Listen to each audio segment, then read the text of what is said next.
Today we are going to talk about another algorithm that computes the optimal policy for a Markov decision process. Okay, so this algorithm will be a little bit different.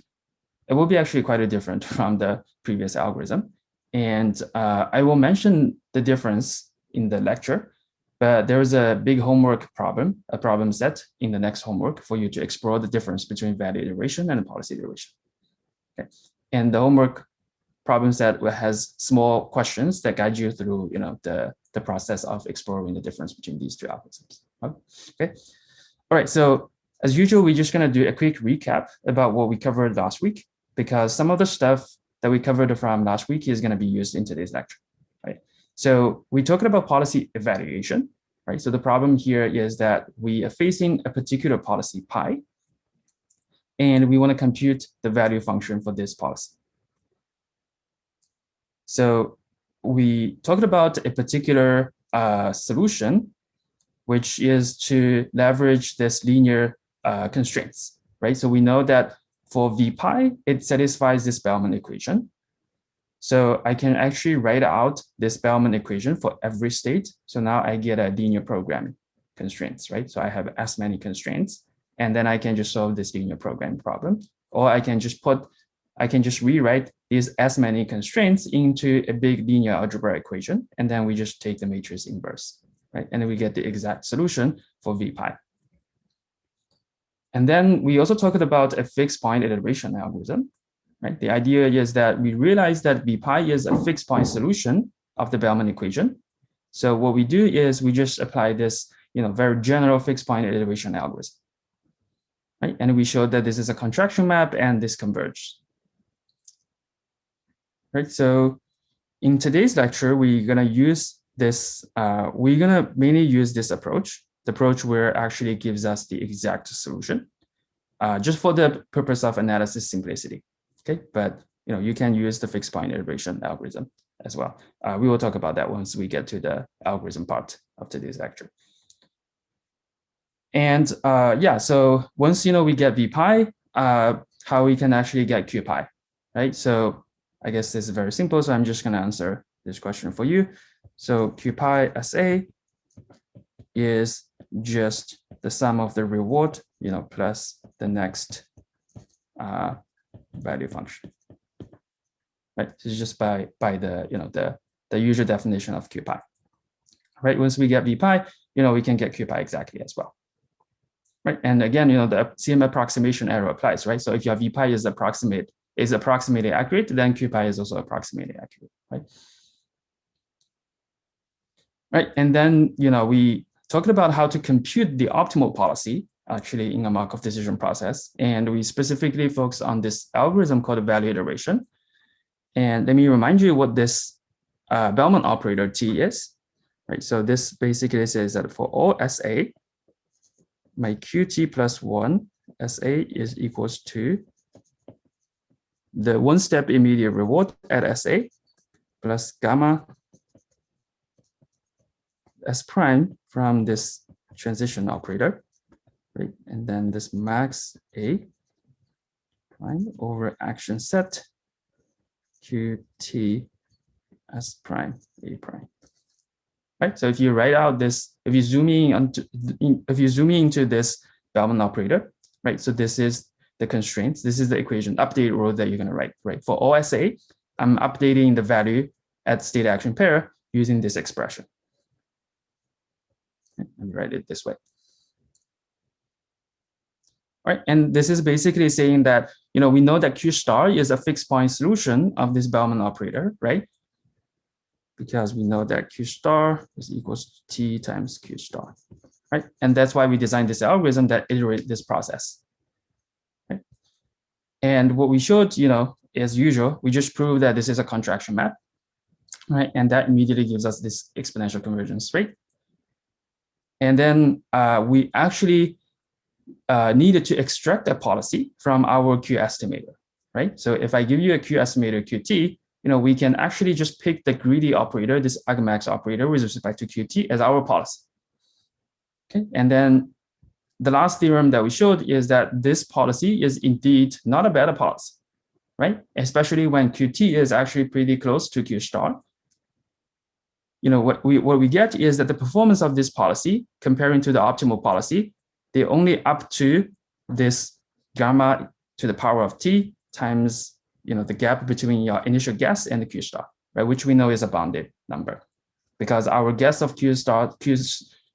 our guess of q0 is from q0 is always from 0 and 1 over 1 minus gamma, and we know that q star is always from 0, 1 over 1 minus gamma, right?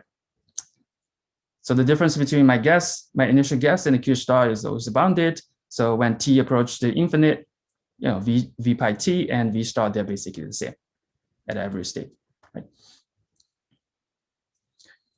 All right, so one thing that I want to mention is that if you look at this value iteration algorithm, right, from the algorithm perspective, it doesn't really know a policy. All it's doing is just start from a vector, a q0, right, and then keep iterating this process, keep computing, different vectors over and over again, right? And this vector qt is used to approximate q star, right? So we prove the convergence for qt. So qt, you should try to understand it as approximation for q star, right? So I think at the end of the last lecture, some of you got confused about qt and q pi t. Okay, sorry about the notation error, right? And so I think it's important to understand this difference, because you will see that this is actually a difference between value iteration and the policy iteration algorithm that we're going to talk about, right? So we have qt, and qt is approximating q star, but from qt, we can actually get a policy pi t, and we can ask the question that what's the q function for this policy pi t, right? But q pi t in general is not going to be equals to qt, right? Until maybe pi t approach to pi star, and then qt and q pi t they both approach to q star. Okay, but qt is just some vector this algorithm computes, right? It may not corresponding to the q values for any policy in the policy class, for instance, right? Because for instance, my q0 could be a random initial guess, right? It does not have to be corresponding to any policy's q value. Right, so any questions so far for today's recap? Right, so yeah, so today, still the same question. Basically, given a Markov decision process, how we can find a pi star, okay? But if you remember the question that I posted from Thursday's lecture, I removed this word approximately. So I removed that word, right? So basically, the algorithm that we're gonna study today actually finds an optimal policy pi star with a finite number of iterations. Okay, so remember value iteration, we only show the convergence, right, when t approaches the infinite, right?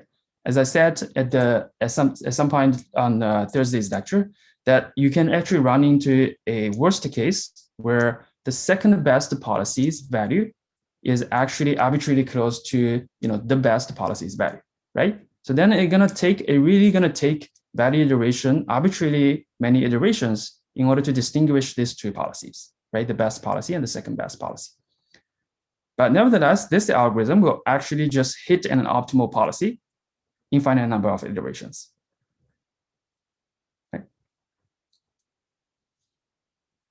Okay, so the outline for today is we're going to start talking about this algorithm policy iteration.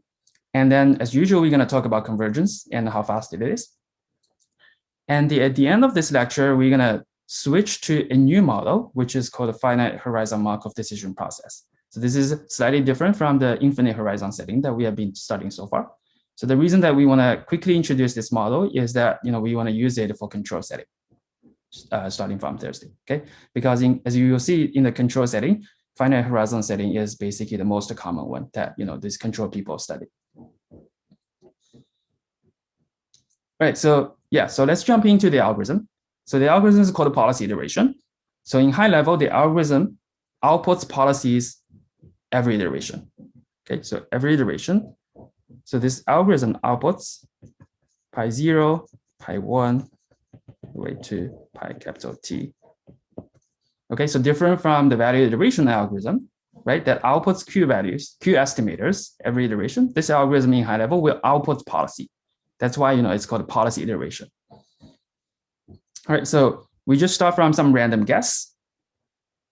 Sorry about the notation. I don't want to do stochastic policy, but you can actually start from a stochastic policy. Okay, so this is deterministic policy. Let's just randomly pick a deterministic policy that maps from state to action. Right, and now let's just repeat this iteration. So the first step we do in this for loop is do policy evaluation. Okay, so I have a policy pi t at the beginning of iteration t, right? So let's use this linear programming thing that we just talked about to compute the Q value of my current policy pi t. Right, so again, we can do this linear programming thing to compute v pi t, right? And then v pi t immediately gives us q pi t. Right, and let's not worry about the approximation here. Let's just assume that in this step, we use the exact algorithm, the algorithm that uses matrix inverse, for instance. All right, so once we get this policy's Q value, the next step is to do a policy improvement step. Okay, so what we do is we're just gonna set the new policy to be the argmax operator, the greedy policy, the greedy operator with respect to my current policy's Q value. Okay, so that's the algorithm. It's very simple, basically this algorithm iterates between two important components. The first component is policy evaluation. So let's try to understand how good the current policy is, right? And then, once we get a good estimation of the current policy's Q value, let's just be greedy with respect to that Q function, right? Let's just pick an action that actually maximizes the current policy's Q value. So now we will actually prove that this is a policy improvement in a sense that, this algorithm only makes progress. It's never gonna, decrease the performance of the policy, right? The performance of the policy is monotonic.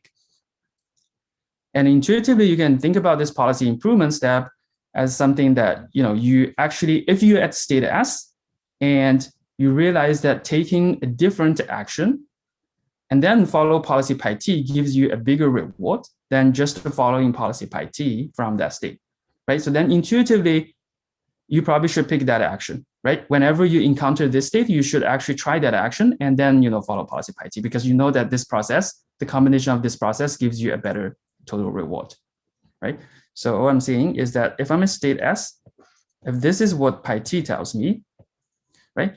But now looking at the definition of q pi t, right? I realize that if I try action A and then follow policy pi t, this gives me actually larger reward, right? So then intuitively, whenever I see this state, I probably should try action A, right? Because I actually find a better strategy. I try A and then I follow pi t. Now, of course, this is not a solid proof because some point in the future, you're gonna see state S as well, right? What are you gonna do right there, right? So this, but we will look into how actually analyze this recursion sort of thing when we talk about the formal proof for policy improve. But for now, intuitively, you can try to understand this way, right? So I find a better strategy A comparing to the action that generated by my current policy pi t here. Right? So I should switch to that action, and then I keep following my policy pi t, right? Because the Q value of pi t tells me that this is actually a larger value.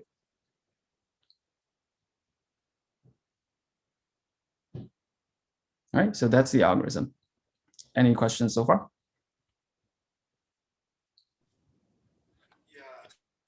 Question. Yes. So for policy evaluation, the way we're doing that is what we're taking v sub pi t and then we're calculating q. So does that mean we initialize it to 0 in the beginning? Yeah. So let's not think about the iterative algorithm for policy evaluation for now.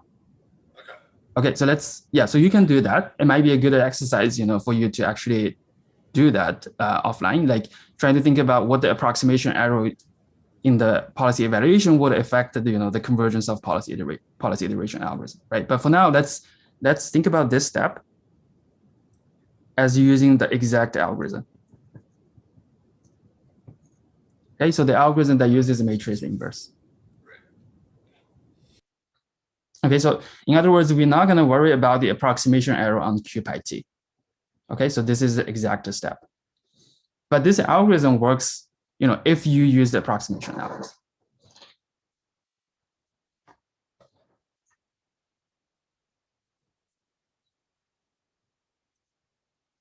Right.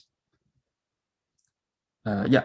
So actually, I want to mention, the difference between this algorithm and the value iteration, right? So here, the algorithm outputs policy at every iteration, right? And the algorithm actually computes the Q value of the policies. So that's the difference that I mentioned, when we're doing the recap on value iteration, right? Value iteration just computes vectors using Bellman operator, right? And the vectors that it outputs might not corresponding to any policy's Q value, right? But here we are literally, computing the Q value of the policy that we care about right now, right? And then, we do one step improvement and then we repeat. So in other words, the Q values, the Q values outputted by this algorithm, right? They are literally the valid Q values for some policy in the policy class, in the policy set.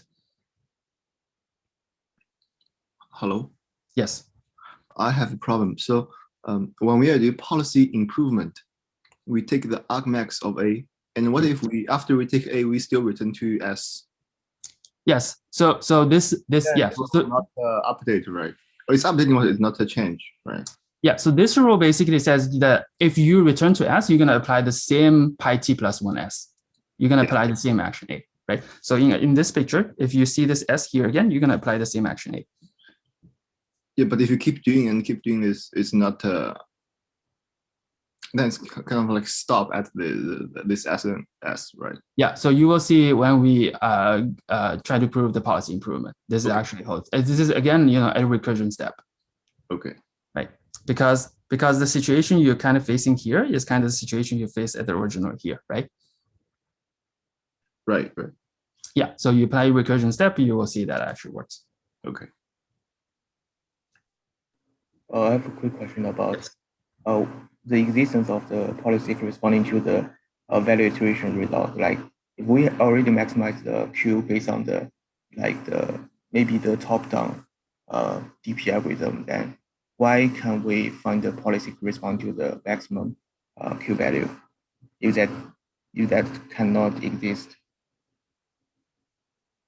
Sorry, can you repeat your question again? There was some noise. Yeah. For the value iteration, I just don't understand why there could not be there could exist some cases that the policy doesn't exist for the maximum Q value we compute using the value iteration algorithm. Using the value iteration algorithm, you mean like for the Q?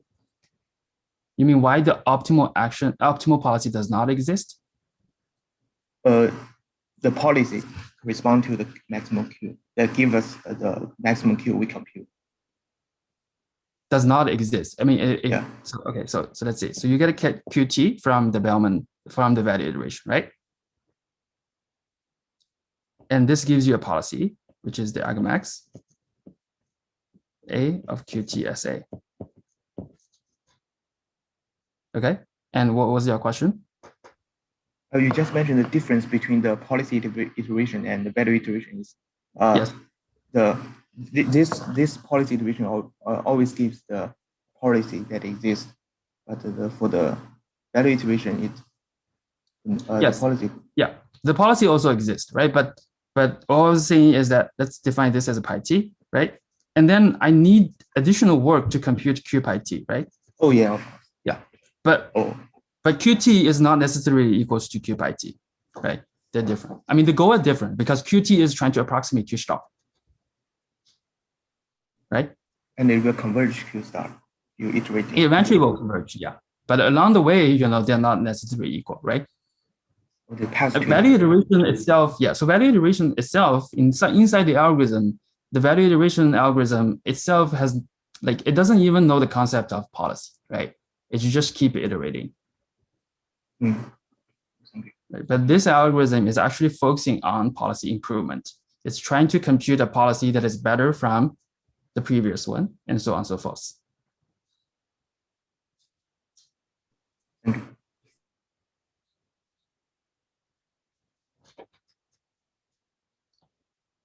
Right. Okay, so that's basically the algorithm, very simple. And we're going to study whether or not it converges and how fast it is. Right? You probably can guess, the rate is always this gamma to the power of t. But this time, the convergence analysis will be a little bit different, right? Because we cannot really interpret this algorithm as some fixed point iteration algorithm. Okay, but as the name suggests, right? We do policy iteration, and we hope, this process gives us monotonic improvement, right? In other words, if you look at two successive iterations, t plus 1 and t, our hope is that, the Q value of the new policy, right? Q pi t plus 1 is actually no smaller, at least no smaller than the Q value of the previous iteration's policy. Okay, so this is not a strict monotonic improvement process, but this at least guarantees that you will not get to a policy that is worse than the previous policy. Right? And then we're going to use this property to prove the convergence, the usual gamma to the power of t convergence. Right? But for understanding, like, the convergence thing is kind of straightforward at the end, but understanding this monotonic improvement is quite important for this algorithm, because this is really the key property of this algorithm, right? We guarantee that we're never going to do worse than the previous iteration solutions.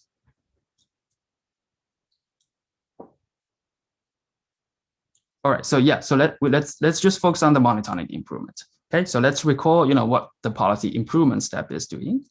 So when we get to the improvement step, we have the Q function for the current policy pi t, right? And what we said is that let's just be greedy with respect to the current policies, Q value Q pi t. Okay, let's just set the new policy to be the argmax operator with respect to the current policy's Q value. All right, so let's try to compare this new value, the new policy's Q value, and the older policy's Q value, right, at a particular state action pair. Our hope is to show that the new policy's Q value at this particular state action pair is at least as large as the older policy's Q value at the same state action pair. Right, so we're just going to do the usual thing that we did from what we did in last Thursday. Let's just draw some pictures and trying to get an understanding, how to compute the difference between these two. All right, so by definition, I always start from state S, and both quantities first takes this action A, right? Because I care about the Q value now. So the first quantity follows pi t plus 1 afterwards, and the second quantity follows policy pi t afterwards, right? I care about the difference between these two trajectories. Now, these two trajectories has some nice property, right? They share the first segment. They share the segment from state S and applying action A, right? Which means that if I calculate the difference between these two trajectories, the first segment goes away, right? But we run into the situation where we're comparing against the two segments now starting from S prime, right?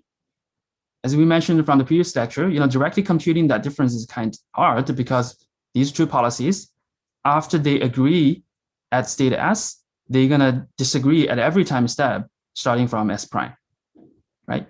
So the usual trick that we do is actually introduce some middle ground quantity that allows us to, get into two easier situations. So what I'm gonna do here is actually introduce this hybrid policy that first takes action pi t plus 1 S prime, and then follow policy pi t.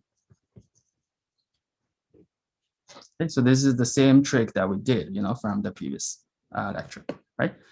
So now what we left here is that for the first segment, we have Q pi t plus 1 S pi t plus 1 S prime, right? And the second segment is Q pi t of S prime pi t plus 1 S prime. And the third segment is just q pi t s pi t s prime. Right? I'm just writing out, the three quantities corresponding to trajectories, these three trajectories respectively.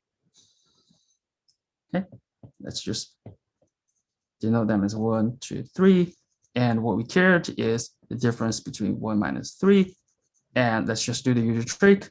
Let me just minus 2 plus 2 immediately back, minus 3. All right, so the same trick that we did. So now let's focus on the difference between 1 and 2, right? So here, we can see that we can apply recursion, right? Because the difference between 1 and 2 is basically the situation that we faced when we starting at state S. Right, so 1 and 2, difference between 1 and 2 is basically, we're considering the difference between these two trajectories inside this green circle, right? So this is the situation that we faced when we started at state S. So we can repeat the same process. And what about, 2 minus 3, right? So 2 minus 3, we can start using the definition of our policy, right? Because we know that qt s prime pi t plus 1 s prime, right? So by definition, this is max over a of q pi t s prime a.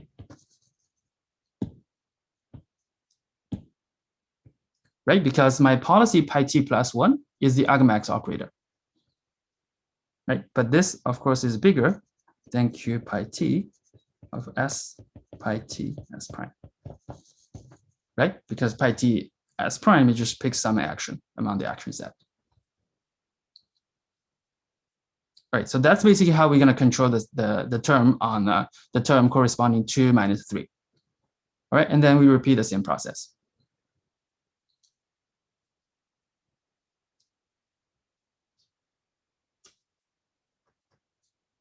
Okay, any questions so far before we try to formalize this intuition using a bunch of equations in the next slide. All right, great. Okay, so let's just write out the equations, and you will see that basically corresponding to what we covered from the previous slide. Right. So again, let me remind you the goal. Right here, we want to prove this important lemma, which is the monotonic improvement. Right, your policy is never going to be worse from the previous policy. Right. Okay, so we always start from definition. Right. Let's just write out the difference between the new policy's Q value and the old policy's Q value. Right, and let's just write out the Q value using the sum of the one-step reward plus the value in the next time step. Right, so this is the sort of this picture that we drew. Right, they share the first segment, so you can just cancel the reward. So here, what I did is cancel RSA. Right, and then I pull the expectation and the discount factor out. Okay, so this is what I did. So we add a term, we minus a term, and we immediately add this term back. Right, so this corresponds to this step. Okay, this is 2. This is 2.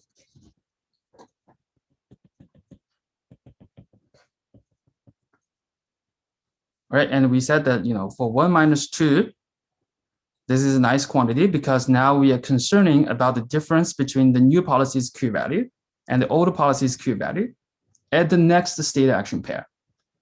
Right, so this is exactly what the situation that we faced at the beginning of this proof. Right, we are concerning about the new policy's Q value and the old policy's Q value at the current state action pair.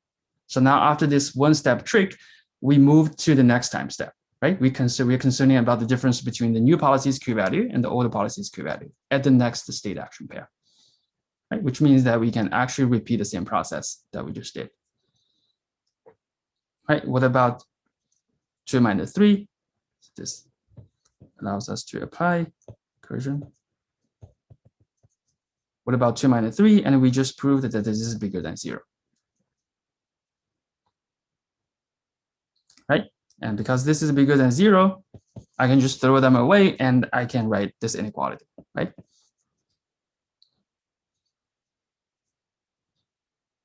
Okay, so now, great. We are literally at the place where we can actually apply the same operation here, right? And if we do it infinite many times, we basically get a term that looks like gamma to the power of infinite, over this 1 minus gamma thing, right? Because this is less than 1 over 1 minus gamma. This is less than 1 over 1 minus gamma, right? So we get a term that is, gamma to the infinite times this constant, 1 over 1 minus gamma, right? Which is 0, basically. Can I ask a clarification question? Yeah, go ahead. I'm sure you said it and I missed it. So could you explain why this is greater than 0 once again? The term. This term? Yeah, this one. Yeah. Okay, yeah, great. Yeah, so let's do it again because this is important because we're using the definition of the policy, right? So Q pi t S prime, pi t plus 1 S prime.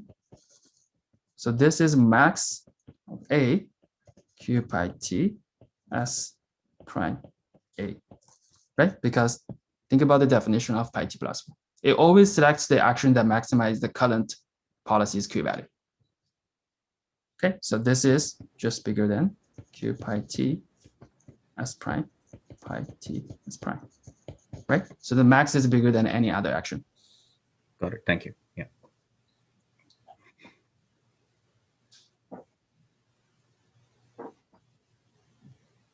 Right. So that's basically what we have already proved that, our policy gives us a new policy gives us a Q value that is no smaller than the previous policy's Q value, right? Remember, when at the first step of this proof, we started from some arbitrary SA pair, right? So this inequality holds for all state action pair. Mm-hmm. Okay, so there was a question for you. Okay, so now we proved the monotonic improvement for Q values.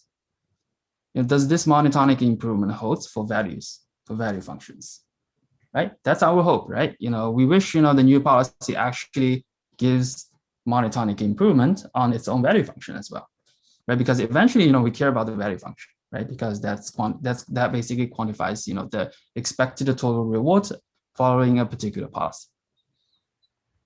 All right, let's actually, maybe pause for 1 minute, and let's see if we can actually get this inequality.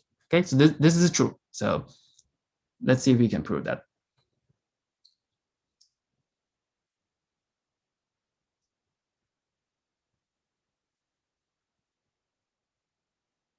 Right, definitely use the lemma that we just proved. Right, we know that it's monotonic improvement with respect to Q. Now we just want to show that this is true for V. All right, try it out, and and if someone wanna try, just unmute yourself and speak up.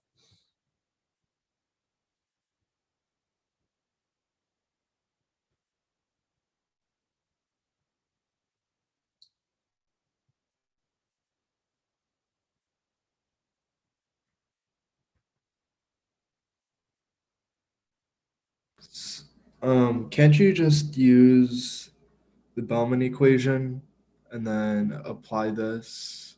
Because the Bellman equation gives you a relationship between Q pi and then V sub pi, right? So can't you just Yep. utilize the result from this monotonic improvement and then Okay. So let me just write out the first step that you're talking about, right? So V pi t plus 1 S is equals to Q pi t plus 1 S pi t plus 1 S. Okay, so I just wrote out the thing that you mentioned, and and what's next?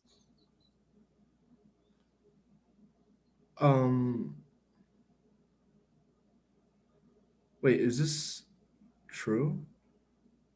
Oh, this is just the definition of value function, right? My value function. Oh, right. Yeah.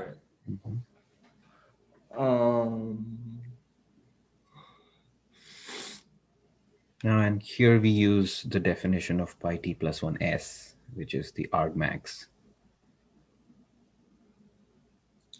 Here we, no. So remember, pi t plus 1 is the argmax for the previous policy's q-value, right?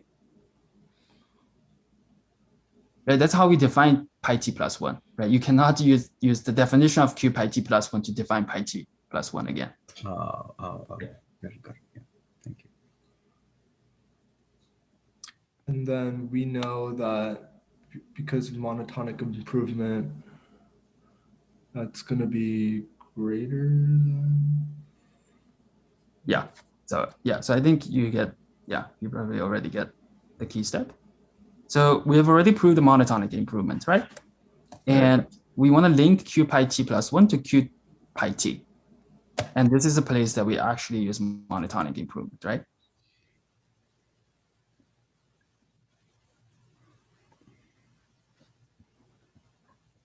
Okay, so this is just by this lemma.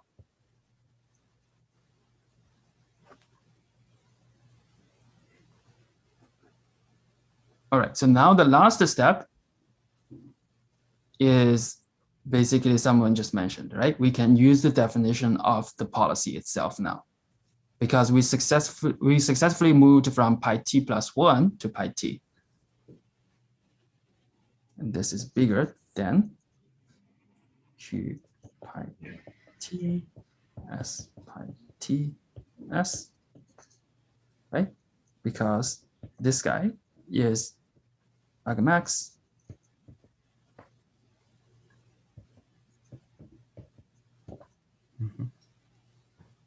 right? Yeah. So we basically use monotonic improvement on Q functions, right? To sort of switch from policy pi t plus 1 to policy pi t, right? We switched from Q pi t plus 1 to the Q values of the old policy. And from there, we can use the definition of our policy pi t plus 1, right? Because pi t plus 1 is defined with respect to the older policy's Q value.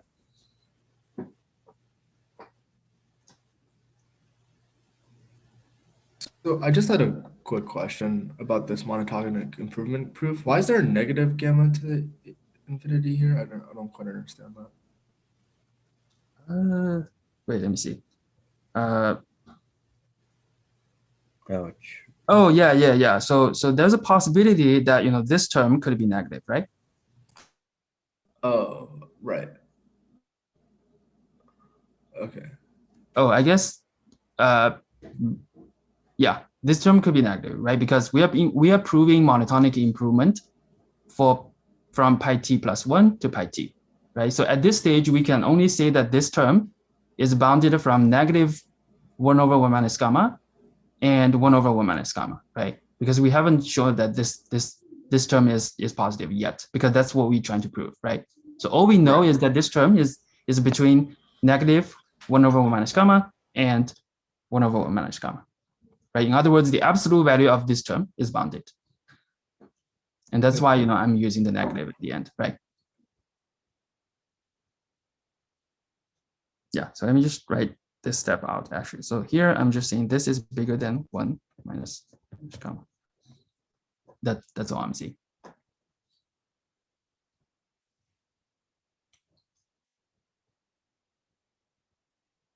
Wait, so wouldn't the difference then be at worst -2 over 1 minus gamma, since there's a difference between the two that are bounded? Yeah, so good question. I think not really, right? Because the worst case. Oh wait, never mind. I misunderstood, because they're both positive. Yeah. Okay. They're both positive, yeah. Got it, thanks.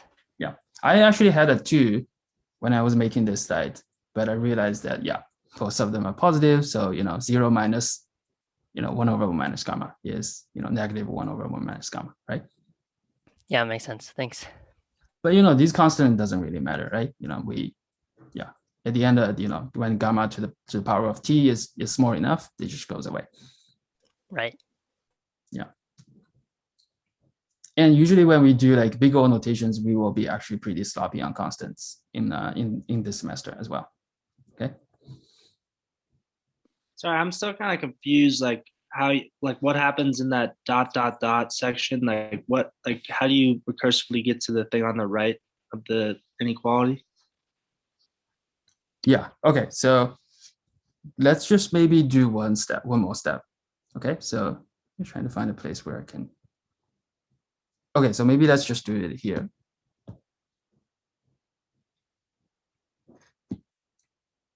All right, so if we repeat the same process on this term, just focus on this term. All right, so what we can get it's bigger than gamma expectation of S double prime from P S prime pi t plus 1 S prime. Here pi t plus 1 S double prime pi t plus 1 S double prime.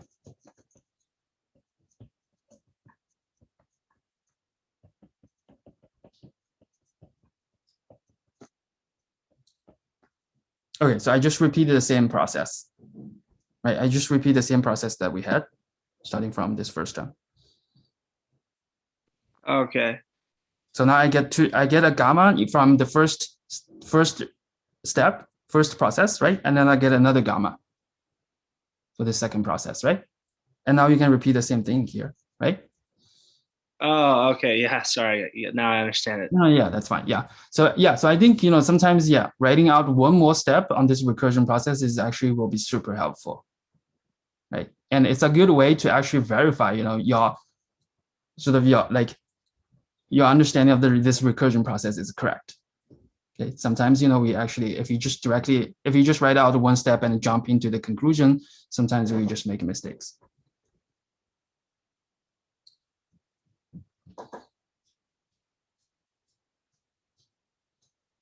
Yeah. So after this semester, you all will like hate this recursion idea because we're going to use it over and over again throughout the semester, right? We have like pretty much all the proof that we went through uses this idea, right? We never because this is a Markov decision process, right? It involves infinite many steps.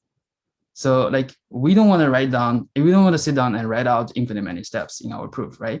This is not going to work. So we always trying to figure out, some recursion steps so that we can automate this proof. Right? It's like, this very nice, induction style proof, right? We start from somewhere we are and we do one step expansion using the Markov property. And now we get to the next step where we can actually use the same process that we used from the previous time step.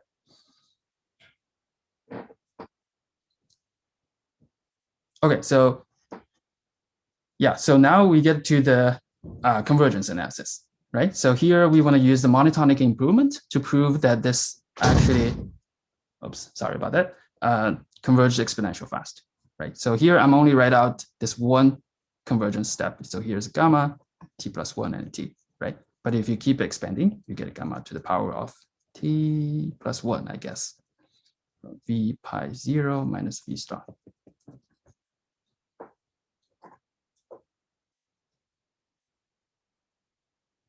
Okay, so yeah, so let's just quickly do it. This is not super hard. So let's just write out the difference between v star and v pi t plus 1. Okay, and the first step uses the Bellman optimality for v star, right? And then I use the definition of v pi t plus 1, right? So this one step immediate reward plus v pi t plus 1 measured at the next state. All right, so here, this new line looks almost the same as the first line. The only difference is that I use the monotonic improvement, right? So this is monotonic.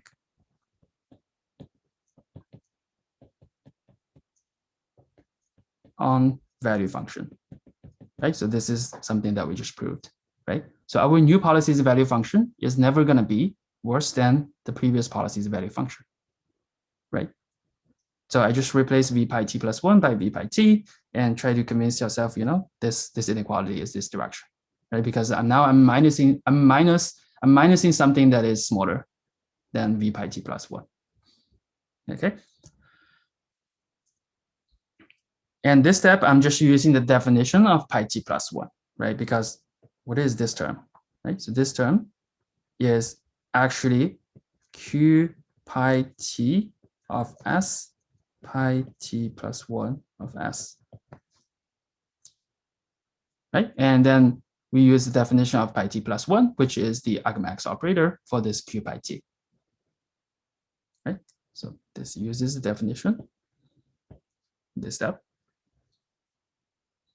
And lastly, we just pull the max out. Again, this is the same operator that we have seen, probably twice or 3 times already, right? And once we pull the max operator out, then we can just cancel terms and pull the expectation out and use the fact that the expectation is less than the maximum, right? And then we get to this inequality, which is the discount factor times the maximum possible difference between V star and V pi t.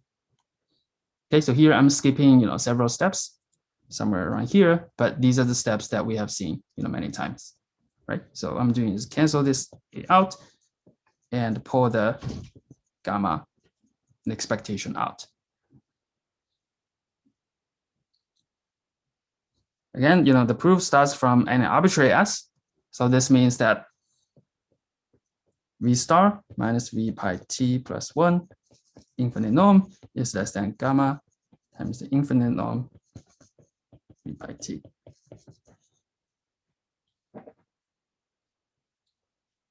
Right, so that's basically the end of the analysis for policy iteration. Okay, so the key step is really this step, right? So here we're using monotonic improvement. Can I ask a question about that? Yeah. On the second line, it's expectation sub S prime PS pi t plus 1. Was that supposed to be pi t, or am I misunderstanding what we're doing? You mean here?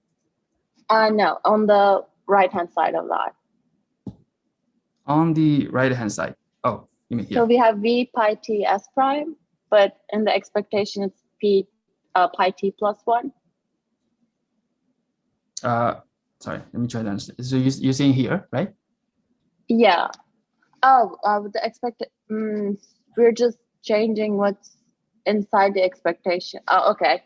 Okay, I got it. Sorry. Yeah. I thought I thought S prime would also change with respect to. I thought S prime would be now distributed with P S comma pi T S, but I just realized that we're just changing the inside of the expectation, not that whole thing itself. Yeah. Thank you. Yeah. Oh, yeah. So one thing that I want to mention here, sorry, I was being lazy, so I'm using the shorthand notation, right? So this is like instead of P, let's say.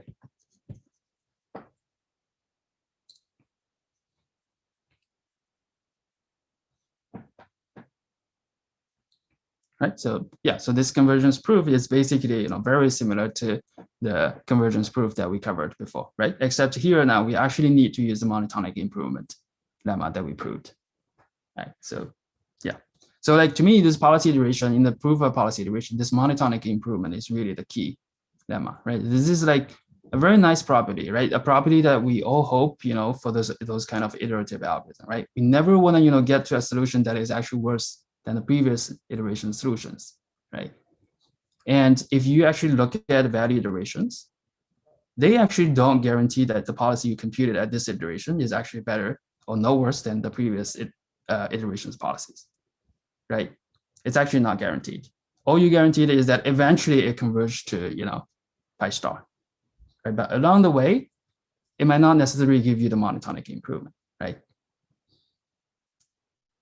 This might in practice might be annoying, right? Because when you implement this iterative algorithm, like what you really hope is that your curve is never going to jump. Like your curve always, nicely decrease, right? Your loss always nicely decrease, or your reward always nicely increase, right? You don't want to see, this very zigzag kind of plots in practice, right? So this policy iteration is very nice. It guarantees you, you're never going to do worse. And this convergence theory says that at least after infinite many steps, we get a policy that is as good as V star.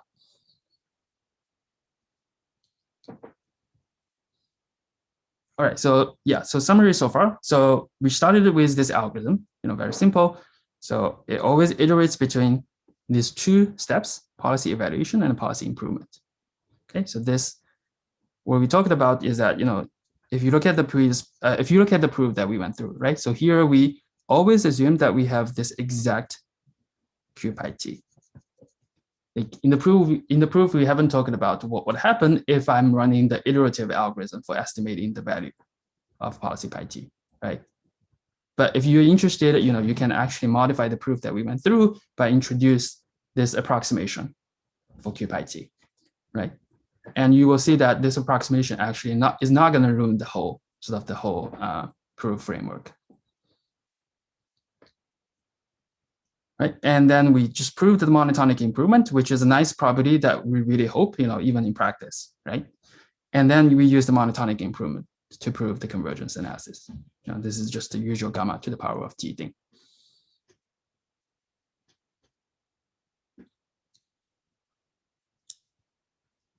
Okay, so yeah, before we jump into the difference between value iteration and the policy iteration, let me pause a second here and see if you have questions about this algorithm and its convergence analysis.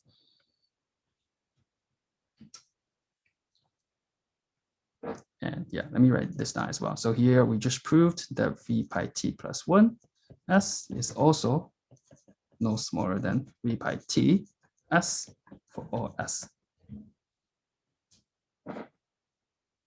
Right, so this is really a monotonic improvement, right? Okay, so yeah, so let me just briefly mention the difference between value iteration and policy iteration. Okay, so we're gonna study this problem in depth in homework 1. So the question that we care about is, how many iterations do we need to run in order to find an exact optimal policy? Just remove this word right and.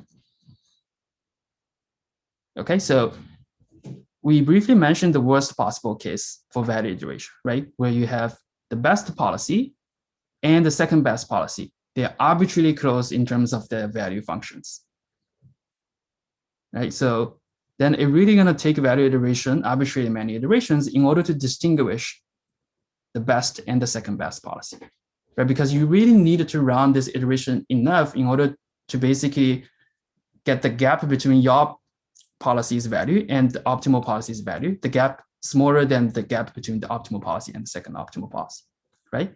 Before that stage, value iteration will not be able to distinguish the best and second best. But policy iteration actually has this nice property that it can actually hit an optimal policy with a finite number of iterations, right? Due to the monotonic improvement property, because every iteration, you're finding a better policy. Okay, so how many different policies there are, right, for a discrete Markov decision process? So if we do like hill climbing every iteration, right, and there are total, X amount of policies, X many different policies, then we can guarantee, the process will terminate in at most as many iterations, X many iterations. Okay, so that's the homework problem, yes. And you will have to prove another good property of the value iteration, which is that we proved that it's monotonic improvement, right? But what happens if we run into an iteration where we don't find any improvement, right? So in other words, what happens if Q pi t plus 1 SA exactly equals to Q pi t SA for all SA? Right, so we will prove that in homework 1 that if this situation happens, you can actually find you already actually converge to the optimal solution. Right, so you either make improvement or you already hit the optimal policy. Okay, so that's the high level reasoning why policy iteration will actually terminate with a finite number of iteration, right? Because you only have finite number of policies to try. Right, so we can revisit this discussion when, after we see the homework 1. Okay, so this is actually a problem set and have 2 or 3 small questions to guide you through this process. And in practice, policy iteration actually converges very fast. The only downside is that you probably need to spend a lot of computation for doing policy evaluation. Okay, let's go to this step. So in terms of number of iterations in practice, the number of iterations used by policy iteration is actually smaller, often smaller than the number of iterations used by value iteration, right? But for policy evaluation, usually this is very computation heavy.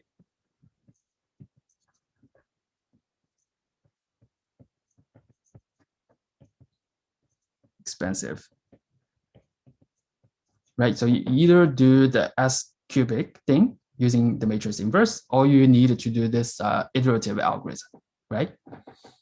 So this is expensive in terms of computation.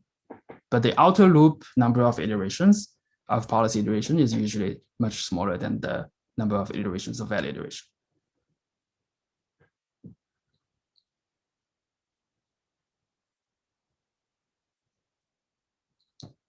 Okay, so that's basically the end of the policy iteration.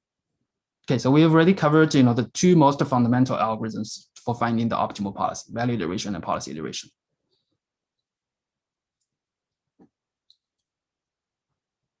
Okay, so before I switch to this slightly different new model, finite horizon Markov decision process, are there any questions? I'm actually going to switch from my iPad to my computer because there's some videos that I want to show. Okay.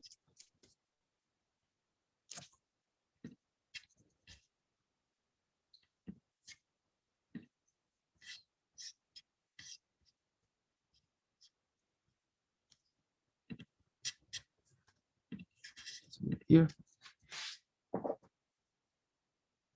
Can you see the slides actually? Yeah, we can see it. Is it in the the presentation mode or not? Yeah, I think so. Okay, cool. Okay, so yeah, so let's jump into this new model. Okay, so this is called the finite horizon Markov decision process. And you can see from this definition, the difference between this one and the previous one is that now I'm actually completely ignoring the discount factor. So here I introduced a new notation, which is this capital H that stands for the length of the horizon. Like we're only going to apply a policy, for instance, for H many steps in total. Okay, so we will get into this definition later. And then we again have this transition operator. And now we have this initial state. We only see the slides. Sorry, what? We only see the slides. Yes, I haven't advanced anything yet. Oh, you're not writing anything. Okay. I'm not, yeah, I'm on my keynote. Yeah. Right, and then we have this mu0, which is the initial state distribution. Okay, so our initial state is only going to be sampled from this fixed initial state distribution. Okay, so in high level, this basically says that my task has finite horizon, right? And the task always starts from some fixed initial state S0 and then lasts for H many steps. Okay, so this is like, the task of me driving from my home to, campus, right? I always start from the fixed initial state, and I probably gonna, take 100 steps of control actions. Wait, I think we are seeing the wrong thing. I see a slide that says outline at the top, and it says 3, a new model, finite horizon MDP. Yeah, okay. Somehow.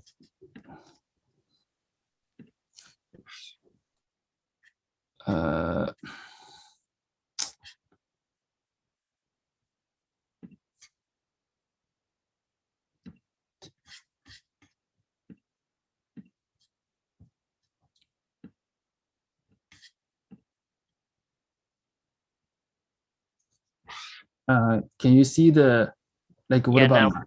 Yeah, now we see finite horizon Markov decision process. And what about now? Hasn't changed. Okay.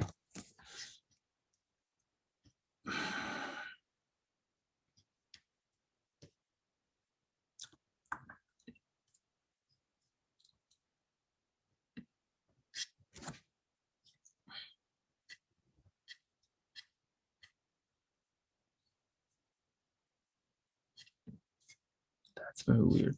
Okay, so maybe I can share the desktop. And now if I play, what about now? Can you see the sizes advancing? Yes. Okay, let's use this. This is not ideal, but yeah. Okay. Yeah, so So now you can think about the task as it's a finite horizon task, right? I always start from a fixed state, and then I apply some policy for H many steps, and I care about the total reward across this H many steps. Right, so this is very common in control.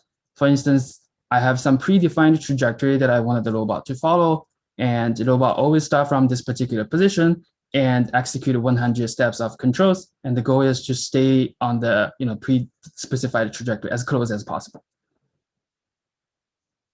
Right. So let's look at one particular example. So here, ignoring about these titles, we might get into this algorithm at some point later in the semester. So here, this little car is trying to follow this yellow circle. It's a predefined trajectory, right? So it always starts from a fixed initial state and applies 200 steps of control or 300 steps of control. And the goal is to follow this circle maybe for like 5 times.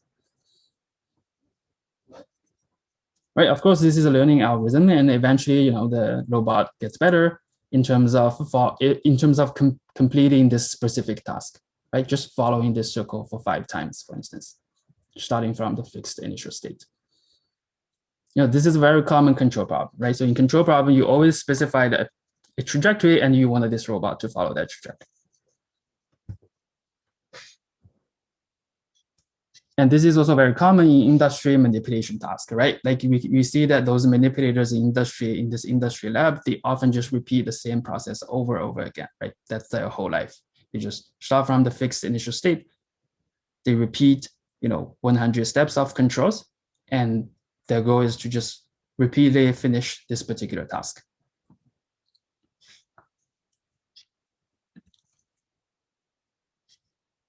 Right, so that's the motivation for why we want to study finite horizon setting. In those kinds of applications, like when they're like evaluating a policy, do they actually need to drive the robot?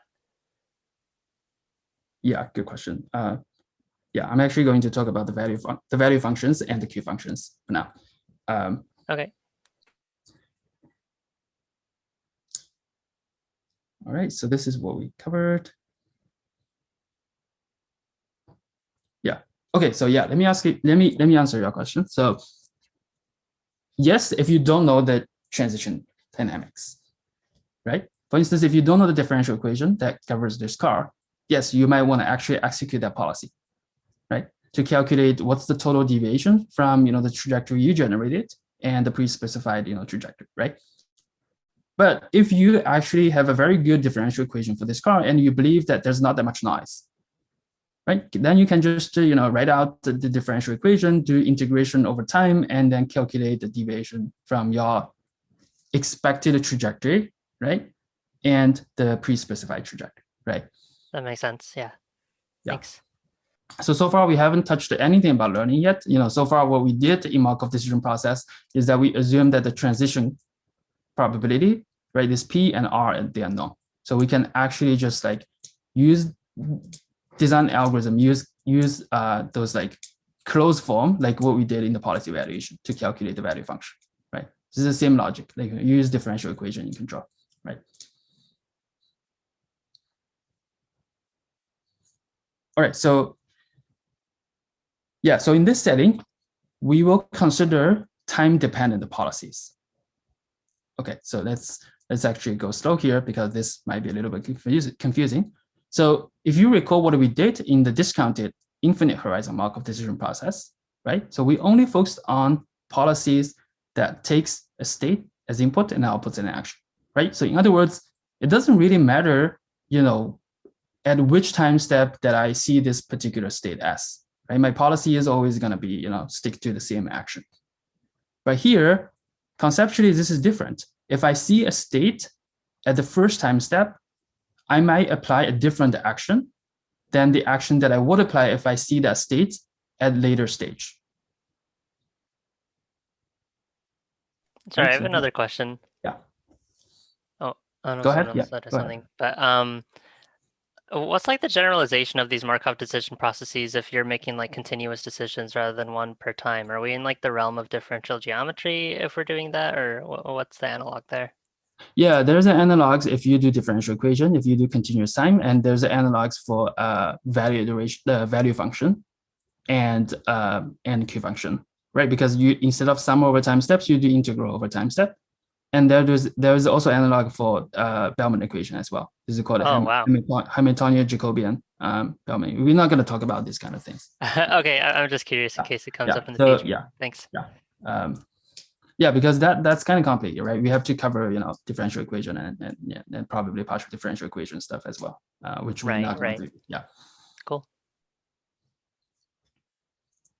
All right. Yeah. So we were talking about time-dependent policy. So you can think about this now. The policy basically takes the state and also the time step as input and outputs in action, right?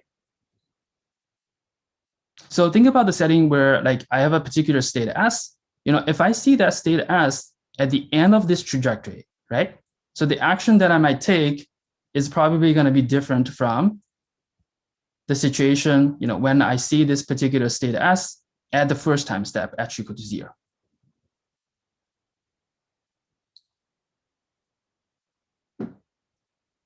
Right? Because now we have time constraints, right? Our task is not infinite horizon. We have time constraints.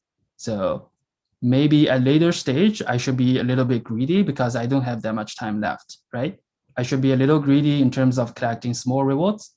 But maybe at the early stage, because I have a lot of time steps to explore, I probably should be less myopic, right? I can actually ignore, small rewards, and I can actually try to go for bigger rewards at the end. But if you have time constraints at the later stage, like the last time step h minus 1, you probably just should pick an action that gives you some reward, as greedy as possible, right? So that's basically the intuition why, we want to consider time-dependent policy. Yeah, so now given a policy, the policy interacts with the Markov decision process as follows, right? So let's write out a trajectory starting from S0, A0, S1, A1, all the way to,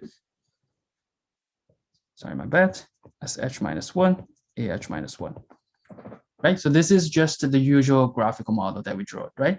So now the first state is generated from this initial state distribution. And the first action is taken by the first policy, pi 0.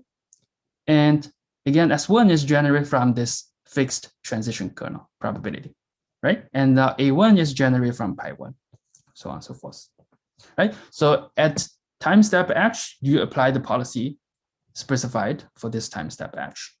That's it. And then you repeat this process for h many steps, right? That's the end of the task. All right, so now, as you can imagine, everything here is going to be time dependent, right? Our value function will be time dependent because if I execute a particular policy pi starting from time step h, the value will be different if I, executing the policy pi starting from maybe h plus 2, right? So my value for a particular state will also be time dependent. And the definition is still basically the same, right? So this value function is saying that if I start at state S at time step h, right? So what's the expected total reward that I would get if I start from state S at time step h and following policy pi for the rest capital H minus h steps, right? So here, no more discount factor.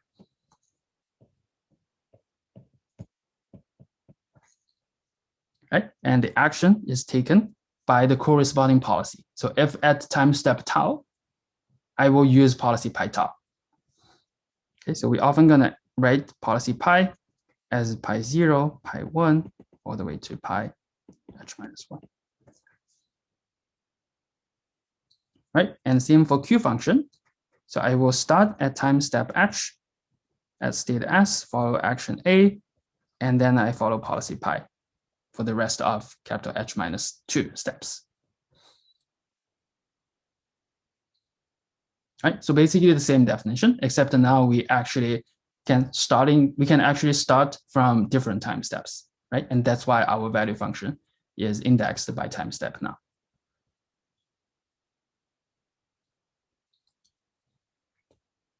And you can write out the Bellman equation, same logic, right? What's the, if I start at time step H at state SA, at state action pair SA, and then follow policy pi, I can just write this value as the sum of the one step immediate reward plus, the value, the expected future value at the next state starting from time step H plus 1, right? So this is Q pi H SA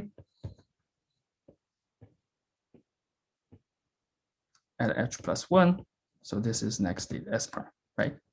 So I can just write Q pi SA to R SA plus V pi H plus 1 S prime and add an expectation back.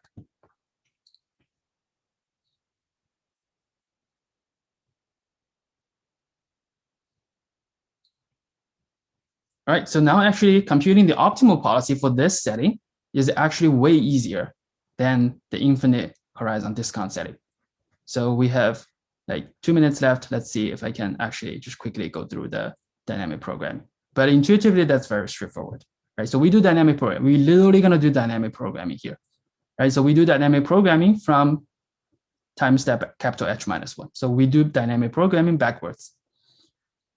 So imagine that I'm at the last time step capital H minus 1, right? So what's the optimal policy's Q value at the last time step, which is literally going to be the reward function, right? Because this is the last time step.